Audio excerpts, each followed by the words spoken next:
Happy Wednesday the 13th, which isn't apparently a thing. I mean, it is a thing. It is really Wednesday the 13th, but it's not creepy or scary or anything. Solopod Stench warned you last night. He is working crazy late, so you are stuck with Pants Off Podcast with just me for a little while here. As you have, I'm sure, noticed, you got a cancellation notice from YouTube yesterday. And as we briefly explained on the pod yesterday, what I did was go through and cancel everybody's PayPal subscription. So you should no longer be getting billed for this here podcast. And if you are, let me know if I missed one, and I will promptly stop it from happening. But this is the beginning of our transition to a weekly podcast. So I would say sometime in mid-July, we will be switching over from the daily form to a weekly. And as to what day we will post and where it will be, I am not 100% sure yet. I'm still working on those details, but we are at least have moved forward with getting the subscription stopped, which was part of the battle. So that part seems to have gone well. I did not get any email messages from anybody saying they couldn't access yesterday's podcast, and that would have been the test because I had canceled all the subscriptions before that podcast was posted. So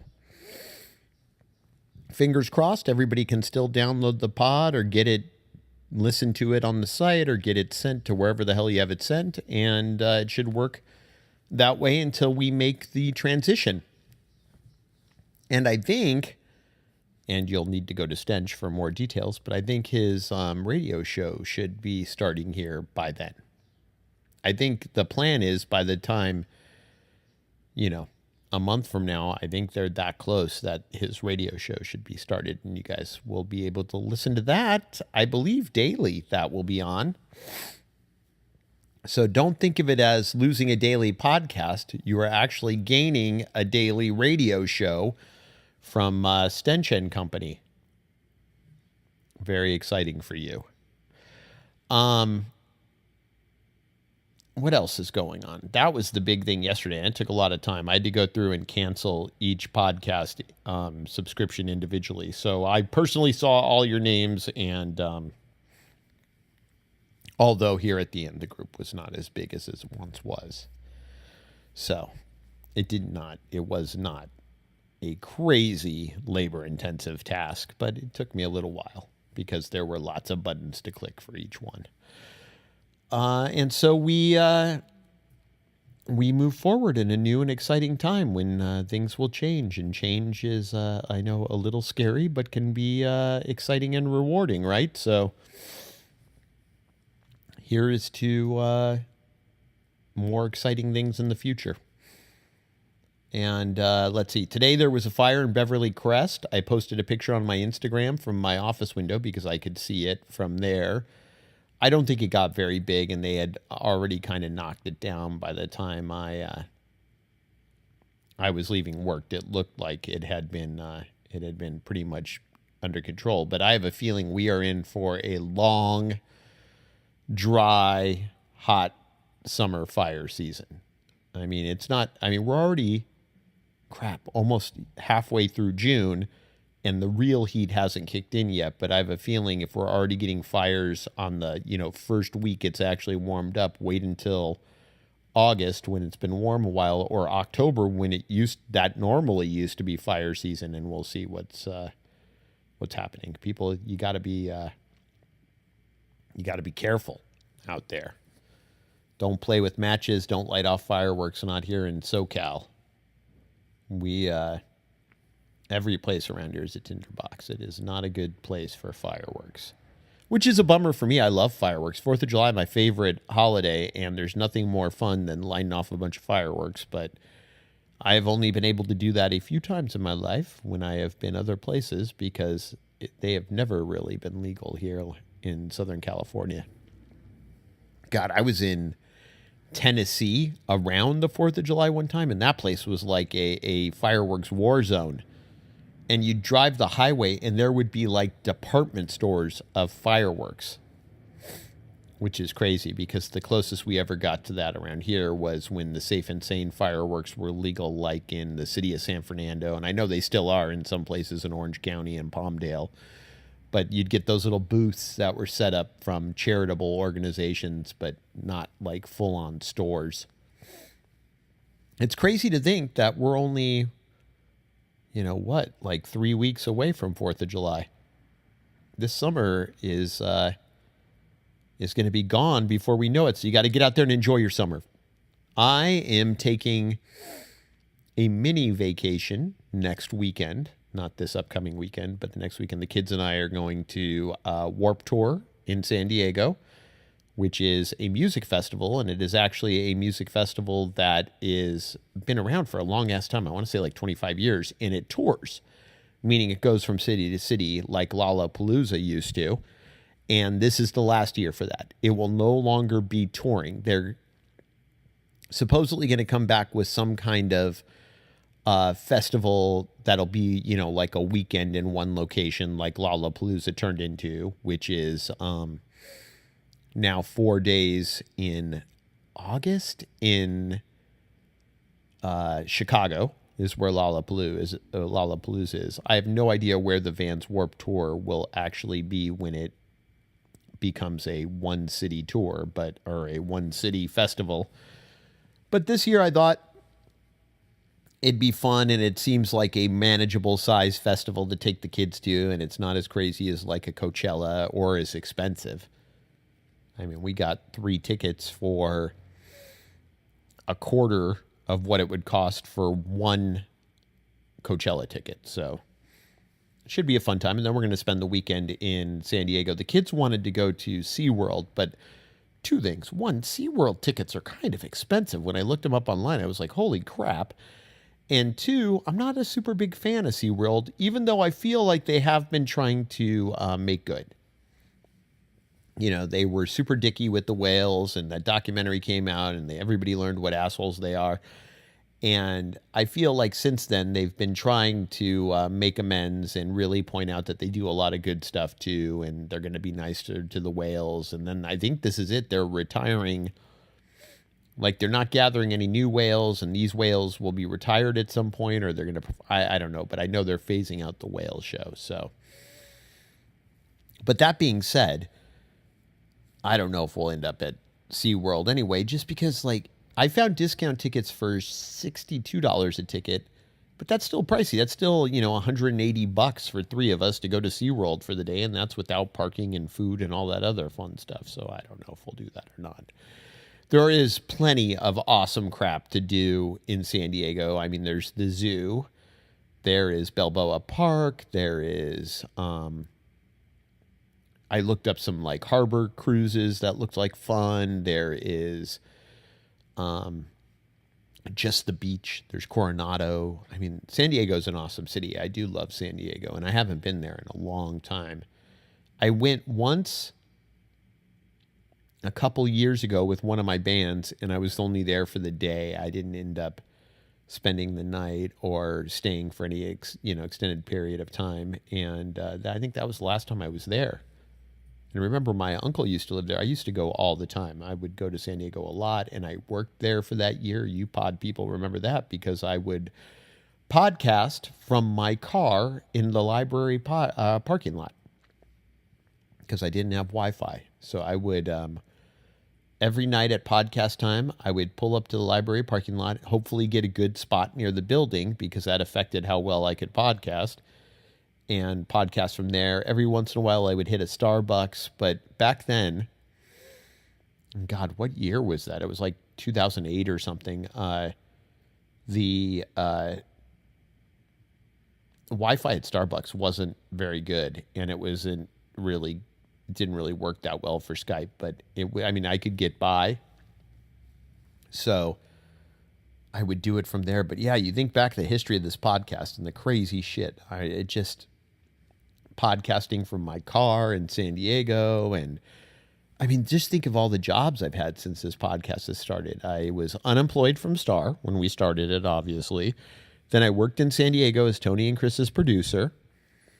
Then I came back and was unemployed for a while. Then I worked at the CRN for a while doing social media. Then I went from there to producer of the Insana Show, which was Ron Insana's business talk show.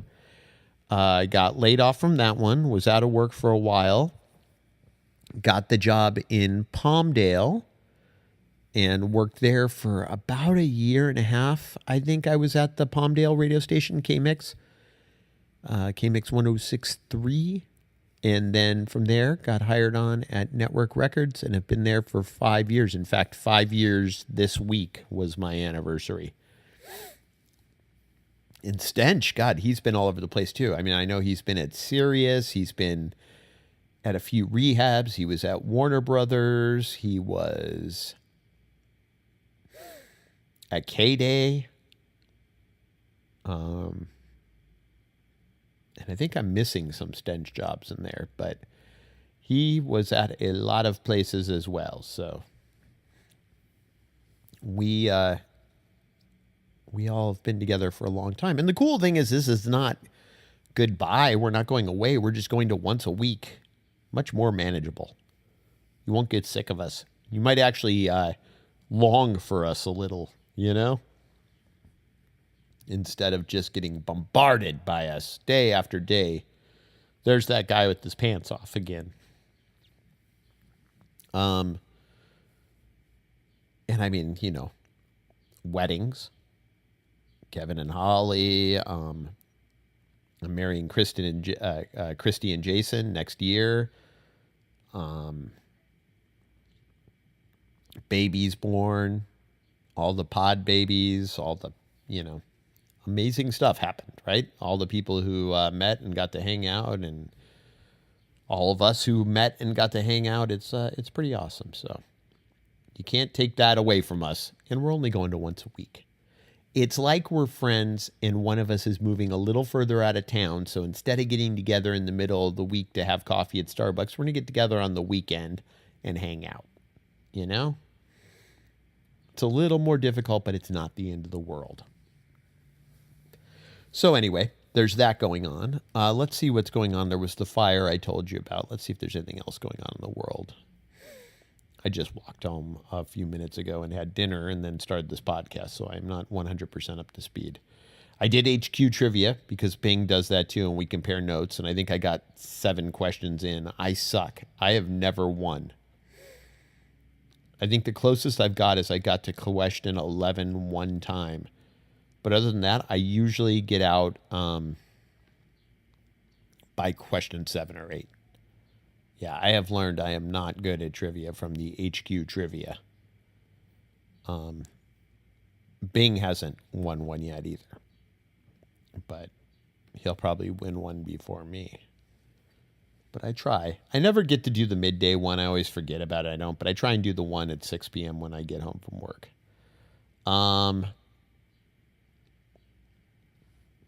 Oh, look at this. Made it onto the ballot. So, let me read the details here. Take a second to open because we had talked about this before. I don't see this happening because I just don't. But let's see. California's 168-year run as a single entity, hugging the continent's edge for hundreds of miles and sprawling east across mountains and deserts, could come to an end next year as controversial plan to split the Golden State into 3 new jurisdictions qualified Tuesday for the November 6th ballot.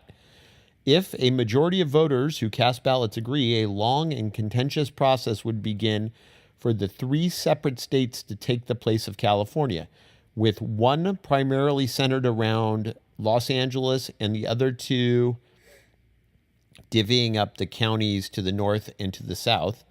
Completion of the radical plan, far from certain, given it has many hurdles at judicial, state, and federal levels, would make history. It would be the first division of an existing U.S. state since the creation of West Virginia in 1863. And here is what a supporter of it says. It says 3 states will get us better infrastructure, better education, and lower taxes. And this guy is Tim Draper, the Silicon Valley venture capitalist who sponsored the ballot measure. States will be more accountable to us and can cooperate and compete for citizens. So that is his outlook on that. But I know there is also other political reasons that people want this to happen. We will see. I don't think it will happen, but we'll see in November, I guess, right? Because in this day and age, a lot of weird shit that you don't think is going to happen happens. So we will see what goes. But it made it on the ballot, so we'll be voting on that here in 5 months. I know some states had primaries today or yesterday when you hear this, but I don't remember which states. And I have not seen anything on the news yet, which means there have been no results yet from those as far as I know. Let's see if anything else interesting happened here. Brush fire. Oh, the AT&T's acquisition of Time Warner has been approved by a judge. Remember, the Department of Justice sued to block the purchase, but now that has been approved, so I'm assuming that means it will go through.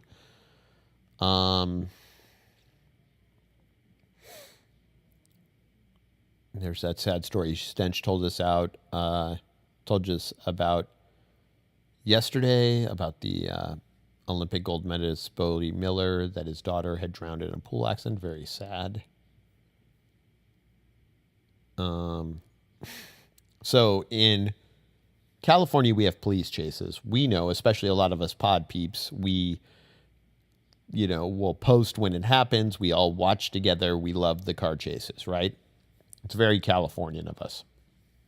Although I know some of you watch in other states. Well, in Minnesota, they have a different kind of chase that captivates viewers.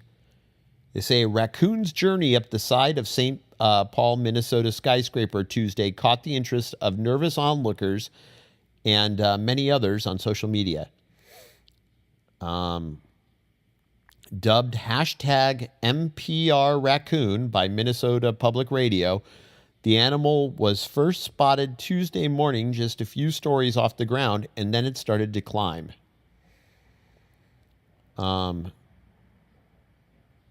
According to the Minnesota Public Radio, the raccoon was first spotted on a small ledge of a nearby building where it huddled all day and night. A maintenance crew tried to offer an escape route, but the raccoon, that likely didn't have water for food or days, fled to a second building and finally to the UBS skyscraper. The windows of the UBS tower don't open, so at that point, animal control authorities just hoped it got to the roof where it could be rescued in a trap. They say the furry critter's ascent up the UBS tower as it clung only to the building's rough exterior more than 20 stories above the ground started to stress people out on Twitter. There's all these posts about people like, oh my God, this raccoon, I can't watch. This one lady says, I'm pregnant, I'm emotional, I'm heavily invested in the welfare of a juvenile raccoon. Somebody else said, it took me all of about 30 seconds to become fully invested in the raccoon. And then as it continued its journey, people began posting images of the raccoon in progress.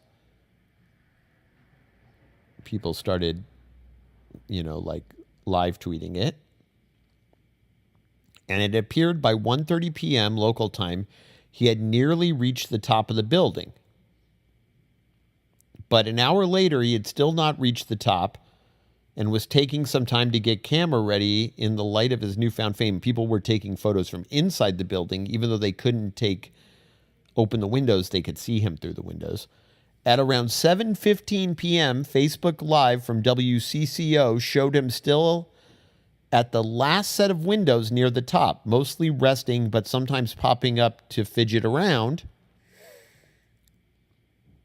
So that is where we leave this story. It says check back for updates on this developing story. So at 7 p.m. Minnesota time yesterday, he was near the last set of windows near the top, but it looked like he was taking a break. And remember, he hasn't had any food or water in days. So we will see. I'm sure by the time you hear this, you can see the update online and find out what happened with the NPR raccoon. And if you want to look on Twitter, it is hashtag NPR raccoon, all one word, NPR raccoon. Craziness. So that is their version of a police chase. They watch raccoons scale buildings. And nothing wrong with that. We also watch bears here. Don't forget, we will watch a good bear chase if you get a bear in a neighborhood. I know I have watched live streams of bears running through neighborhoods and on the internets before. So there is that. Let's see. Let's see if there's anything else. I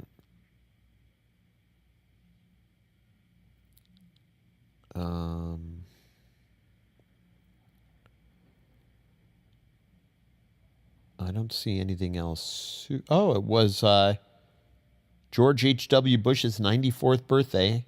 He is now, oh no, that's not true. That's not what I was going to say. He's the oldest living ex-president, but he is, I think, currently, but I don't know if he's made it the longest of anybody. But happy 94th, George.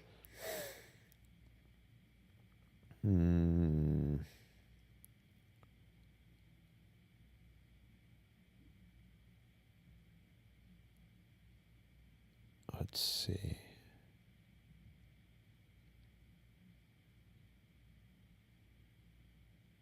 Oh, yeah, there was a standoff in Paris today.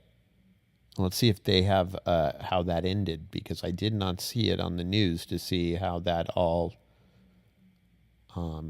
ended, although this website is not opening.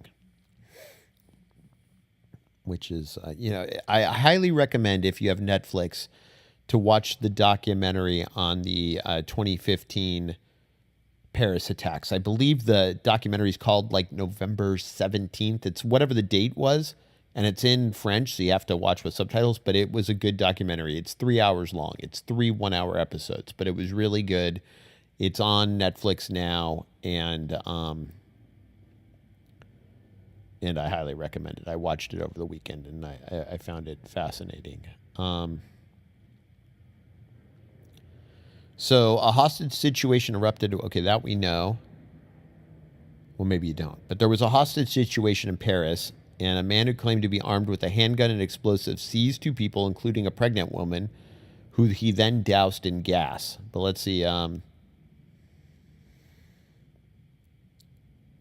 okay, so good. After a standoff lasting several hours, the hostage taker was arrested and hostages were released. So that ended.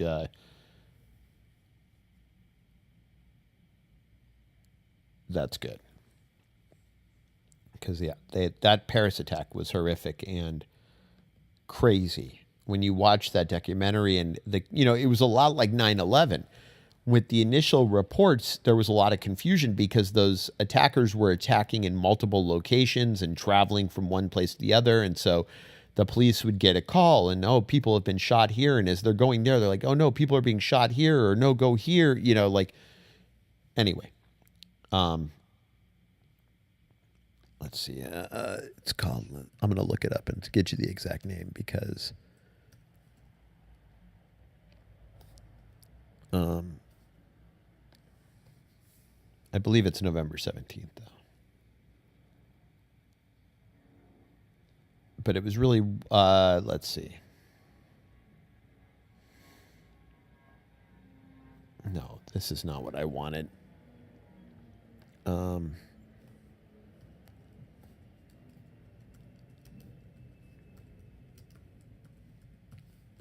Let's see. I'm not, let's try searching a different way. November 13th. It's called November 13th Attack on Paris. and it is on Netflix, and it is really good. And like I said, I highly recommend it. So, November 13th, Attack on Paris.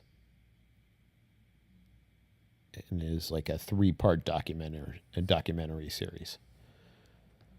All right. Well, I should probably wrap this up because I am rapidly running out of things to tell you. And Stench and I believe he said we would be back together tomorrow because he doesn't go to work until like 11 something. So we'll be able to do a pod before he goes to work. So that will be back in the normal place. Thank you for stopping by YouTube and listening to this. Check out all those other old radio shows I've posted up here. There are hundreds of them, I believe. I know I've been putting them up so that only one gets posted a day, and I'm already up to August 10th. So there are already shows sitting there waiting to go up all the way through August 10th at this recording, and there will be more. Trust me, I have not nearly come close to running out of old shows yet. I have plenty more CDs, so I will keep posting those. Those are here. Remember, if you subscribe to this channel, you will get notified when new stuff gets posted. And I guess that is it for now. So you can put your pants back on, enjoy the Stench half of the pod, and until we meet again, jack off.